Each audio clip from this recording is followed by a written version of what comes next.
ቤቲ እንግዲህ ከረሚላ መስሏት ወይንም የሚበላ ነገር መስሏት መድኃኒቱን እንግዲህ የራሷን የምትወስደው መድኃኒት አለ የህመሙ ማለት ነው። ያንን መድኃኒት ሙሉውንም ወስዳ እንግዲህ እንደዚህ አረፋ ደፍቃለች። እንደው ምን አለ በዛው ባሸለበች ማለት ነው ይችርኩስ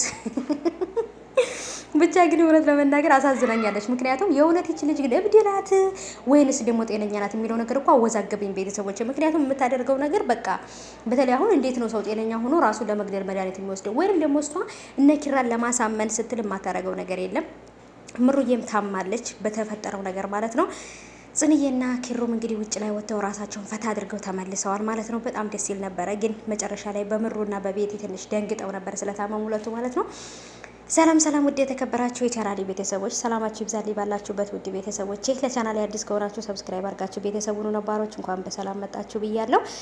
የተወዳጁ የጽናት ድራማ በተለመደው ሰዓት ይለቀቃል ብያችሁ ነበር። ተለቋል። አዲስ ነገር አለ ብያችሁ ነበር። እሱም አዲስ ነገር እንግዲህ በጣም አሳዛኙ ነገር እንግዲህ ቤቲ ከረሜላ ወይንም የሚበላ ጣፋጭ ነገር መስሏት መድኃኒቱን ወስዳ ቀማዋለች። እነሱም ቤት ያለችው ልጅ እቃዬ ውስጥ ምንድነው የወሰድሽው? እዚህ ክላስ ውስጥ ምንድነው የወሰድሽው? የደበቅሽው ነገር አሳይኝ ብላት ሩጣ ወጣባት ነበረ።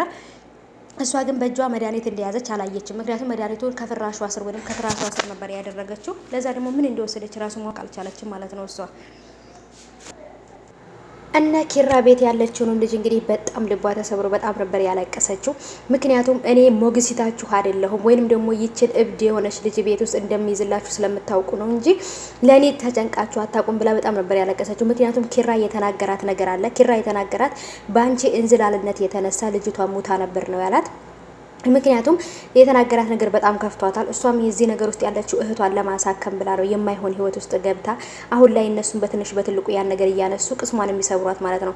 በነገራችን ላይ ጽናት ወይንም ኪራ አይደለም ቤትን የያዛት እሷ ናት። ቤት ውስጥ የያዘቻት መድኃኒት እየሰጠች ምግብ እየሰጠች እና በጣም መልካም ልጅ ናትና በተለይ ደግሞ ኪራ በተናገራት ነገር በጥፊ እንዳለልሽ እንዳታሳስቺ ነበር ያላት ማለት ነው። ምክንያቱም እንኳን ሊመታት አይደለም ቀና ብሎ ሊያየት ራሱ አይገባም። ምክንያቱም በጣም ነው ቤትን የታገሰቻት፣ በጣም ነው ቤትን የያዘቻት እሷ ማለት ነው።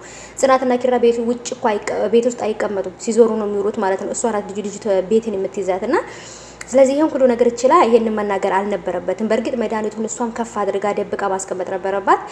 ቢሆንም ግን ደግሞ ከሰው ስህተት ከብረት ዘገት አይጠፋ፣ ምንም ማድረግ አይቻልም ማለት ነው።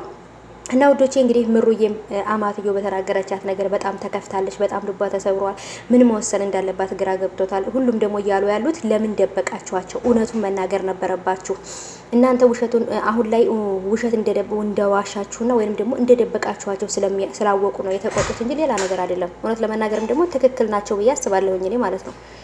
እና ቤተሰቦች የናሆም እናት ቤተሰቦች እንግዲህ ለምን ዋሻችሁን ለምን ደበቃችሁን በሚል ነው እንግዲህ የተቆጡት ማለት ነው። እውነትም አላቸው፣ ትክክል ነገር ነው የተናገሩት። ብቻ ግን ደግሞ አሁን ላይ እሷ በጣም ታማለች፣ በጣም ስትጨንቅ ያማታል። ነገሩ ሳይብስ ወደ ሆስፒታል ብትሄድና ብትታከም ጥሩ ነው ማለት ነው። ቤተሰቦች ብቻ እንግዲህ ተወዳጁ የጽናት ድራማ ማለት ነው ትንሽ አወዛጋቢ ነገርና እንትን ከበድ ያለ ነገር ውስጥ ገብቷል ማለት ነው። እናንተም እንግዲህ እስቲ ሀሳብ አስተያየታችሁን ኮሜንት አስቀምጡ ማለት ነው። የናሆሜን እናት ትክክል ነው ያደረገችው። እናት ስለሆነች ሁሉም ነገር ደግሞ ትክክል ነው ብላ ነው የምታስበው። ወይንም ደግሞ ይሄን ነገር ለምን ዋሻችሁኝ ብለው ነው የተቆጡት እያላችሁ በኮሜንት ሀሳብ እየሰጣችሁ ነበረ። ትክክል ነው። ናሆሜ ነው ይሄን ነገር ያደረገው። ማናት ምሩዬ ሳትሆን እሱ ነው አንናገርም፣ ሁሉም ጊዜ ያለው በጊዜው ሁሉንም ነገር እንናገራለን ብሎ ያላት እሱ ነው እንጂ እሷ እንደውም ከመጀመሪያውንም እንናገር እያለች ነበር ማለት ነው። ቤተሰቦችና እሱ ነው እንግዲህ መናገር የለብንም ቆይ ትንሽ እንቆይ፣ ቆይ ዛሬ፣ ቆይ ነገ እያለ ነገሩን ያራዘመው እሱ ነው ማለት ነው ቤተሰቦችና ስለዚህ ምሩዬ ደግሞ እንግዲህ እሷ በተናገረቻት ነገር ነው። ምክንያቱም እሱ አያቅም፣ እናቲቱ የተናገረችውን ነገር አያቅም።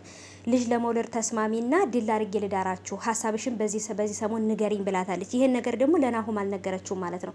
ስለዚህ እሷ ምን መወሰን እንዳለባት አላወቀችም። በጣም እየተጨናነቀች ነው ምሩ ማለት ነውና ለዛ ነው እየታመመችው። እንግዲህ አላቅም መጨረሻ ላይ ምን ሊፈጠር እንደሚችል። የእውነት በጣም ነው የምታሳዝነው።